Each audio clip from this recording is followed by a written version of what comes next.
नमस्कार मित्रों, एक बार फिर से आप सभी का स्वागत है हमारी ज्योति को समझने की यात्रा में। तो मित्रों, अब तक हम कुंडली के काफ़ी बेसिक्स के बारे में समझ चुके हैं। हम समझ चुके हैं ग्रह किसे कहते हैं, नक्षत्र किसे कहते हैं, राशियाँ किसे कहते हैं, भाव कितने होते हैं, भाव कहते किसे हैं, कौन सा भाव क्या फल देता है। तो ये सब चीज़ें हम समझ चुके हैं मित्रों। अब हम समझेंगे एक और महत्वपूर्ण विषय के बारे में।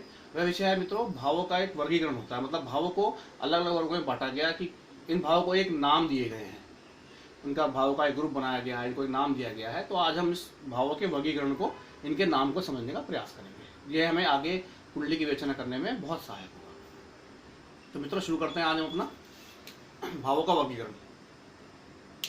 सबसे पहले मित्रों, हमें पता ही है कि किसी कुंडली में आपके 12 भाव होते हैं। प्रथम भाव आपको यहाँ पर लिखा जाता है सबसे पहले भाव में, फिर दूसरा भाव, तीसरा भाव, चतुर्थ भाव, पंचम, षष्ठम, छठा भाव, सातवां, आठवां भाव, नौवां भाव, 10वां भाव, 11वां भाव और 12वां भाव। तो मित्रों, प्रथम भाव को लगन कहते हैं। और इसको लगन के अलावा इसका एक और नाम भी है मित्रों। इसे ये जो आप हमारे 4 भाव आते हैं, ये आपका जैसे प्रथम भाव, चतुर्थ भाव, सप्तम भाव और दशम भाव, इन भावों को कहा जाता है आपका केंद्र भाव। तो केंद्र भाव, केंद्र में आपके आते हैं मित्रों प्रथम भाव, चतुर्थ, सप्तम और आपके दशम भाव। इन 4 भाव को केंद्र भाव कहा जाता है। आपका जो ये भाव आपका आता है तीसरा भाव, छठा भाव और 11 भाव। इन भावों को कहा जाता है त्रिषाढ्य। मैं लिख देता हूं आपके यहाँ, त्रिषडाय कहते हैं इनको, त्रिषडाय भाव, त्रिषाढ्य भाव। त्रिषडाय भाव में आपके आते हैं तीसरा भाव, छठा भाव और आपका 11वां भाव। फिर आपके बचते हैं, अब उसके बाद हम आपके आते हैं आपका 5वां भाव और आपका 9वां भाव। इन्हें कहते हैं मित्रों त्रिकोण।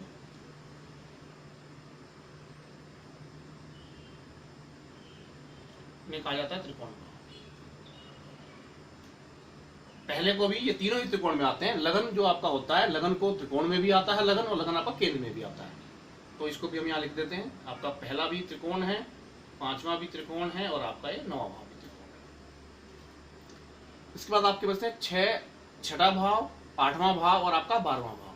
मित्रों, ये हमने सीखा था कि कौन सा भाव आपका कौन सा फल देता है। तो उसमें पता था कि छठे भाव से आपके रोग, ऋण, शत्रुता वाले नतीजे देखे जाते हैं। ये आपका मृत्यु स्थान है, ये आपका किसी भी चीज का व्यय स्थान है। तो मित्रों, इनमें सब में ज्यादातर आपकी खराब चीजें ही मिलती हैं। इन्हें मित्रों कहा जाता है त्रिक स्थान या दुष्ट स्थान भी कहते हैं। तो इन्हें हम कहेंगे त्रिक भाव। तो त्रिक भाव में मित्रों कौन से आ जाएंगे आपके 6, 8 और आपके 12।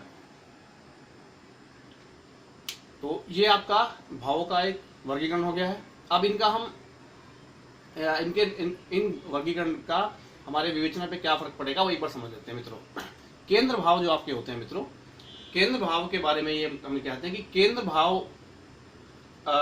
भावों का जो स्वामी ग्रह होता है वह सम होता है। मतलब ये भाव अच्छे हैं इनका, लेकिन जो स्वामी होता है ग्रह वह आपका सम हो जाता है। इसका मतलब यह है कि यदि इन भावों का स्वामी आपका, जैसे मैंने बताया कि लगन सदैव शुभ होता है, और 4, 7 और जो ये वाले आपके 10 भाव हैं, इन भावों का स्वामी जो ग्रह है, यदि वह आपका नैसर्गिक बुरा ग्रह है या दुष्ट ग्रह है या क्रूर पापी ग्रह है, तो वह अपनी क्रूरता छोड़ देगा, अपना जो पाप फल है वो छोड़ देगा और सम हो जाएगा। यदि वह अच्छा ग्रह है, नेचुरल, जैसे आपका शुक्र हो गया, बृहस्पति हो गया, बलि चंद्रमा हो गया, अकेला बैठा बुध हो गया, तो वो अपनी शुभता छोड़ देगा और आपका न्यूट्रल हो जाएगा। ऐसे कहते हैं आपकी ग्रह न्यूट्रल हो जाएगा आपका। फिर आपका त्रिज्या भाव आपको पता है कि तीसरा भाव में आपको पराक्रम का होता है, लेकिन ये अत्यधिक मेहनत का भाव भी होता है।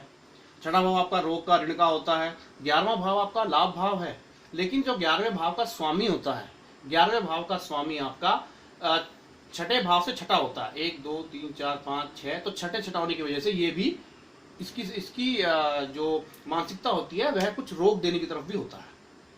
तो ये आपके 3, 6 और 11 इन भावों को भी बुरा भाव माना जाता है। तो इन भावों का स्वामी जो भी ग्रह होगा आपका, वो आपको बुरे नतीजे देगा या अशुभ फल देगा। अब आते हैं मित्रों त्रिकोण की तरफ। त्रिकोण में आपके इसमें लगन भी होता है और आपका पांचवा भाव और नवा भाव। तो मित्रों त्रिकोण का स्वामी ग्रह सदैव शुभ होता है, चाहे वह कोई भी नैसर्गिक क्रूर ग्रह है, पाप ग्रह है या शुभ ग्रह है, वह हमेशा आपको शुभ फल ही देगा। इसलिए त्रिकोण में हम आपको त्रिकोण मतलब 3 कोण, 1, 2 और 3, तो इन तीनों का स्वामी जो भी ग्रह होगा वह हमेशा आपको अच्छे फल देने का प्रयास करेगा।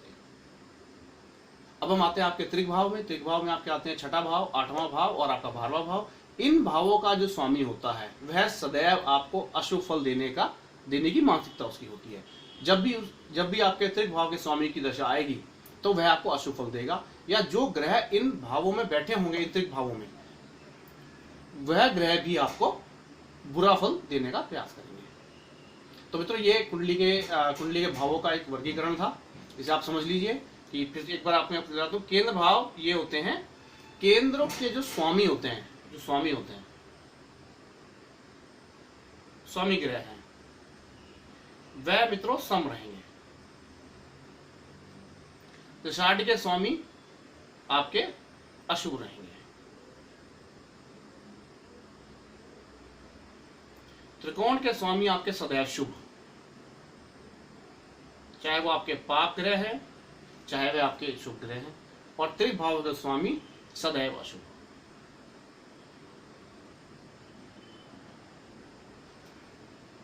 इसे मित्रों समझने वाली बात यह है कि जो आपका 11वां भाव है, अब एक प्रश्न उठता है कि इसे तुम लाभ भाव कहते हैं, फिर ये आपका अशुभ कैसे हो गया। तो मित्रों इसका जो स्वामी होता है वह आपको बीमारी की तरफ, उसकी बीमारी देने की टेंडेंसी उसकी होती है। तो वैसे धन के लिए ये आपका शुभ होता है। तो इस भाव में बैठा हुआ जो ग्रह होता है वह शुभ फल देगा। तो हम इस पे क्या कर रहे हैं, इन भावों में बैठे हुए ग्रहों की बात नहीं कर रहे हैं, हम क्या कर रहे हैं, इन भावों के स्वामियों की बात कर रहे हैं। मान लीजिए कोई भी ग्रह आपका चतुर्थ भाव का स्वामी, चतुर्थ आपका शुभ भाव है, इस भाव का स्वामी होने की वजह से वो आपको अच्छे फल देगा।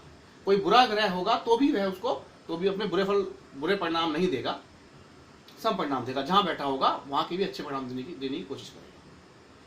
तो मित्रों ये आपके कुंडली के 12 भावों का वर्गीकरण था कि कैसे बार बार, क्योंकि हम कुंडली की विवेचना करेंगे तो बार बार हम बात करेंगे कि ये केंद्र स्वामी है, या त्रिसदाय है, या त्रिकोण है, या त्रिक भाव है। तो जब हम करेंगे तो आपको ये सब चीज़ें क्लियर होनी चाहिए। तो मेरे ख्याल से आज के लिए इतना ही।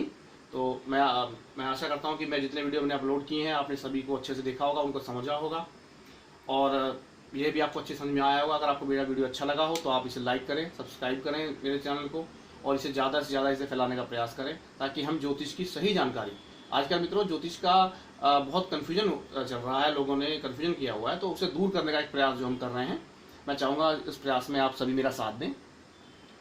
तो मित्रों मेरा बहुत बहुत धन्यवाद आप सभी का।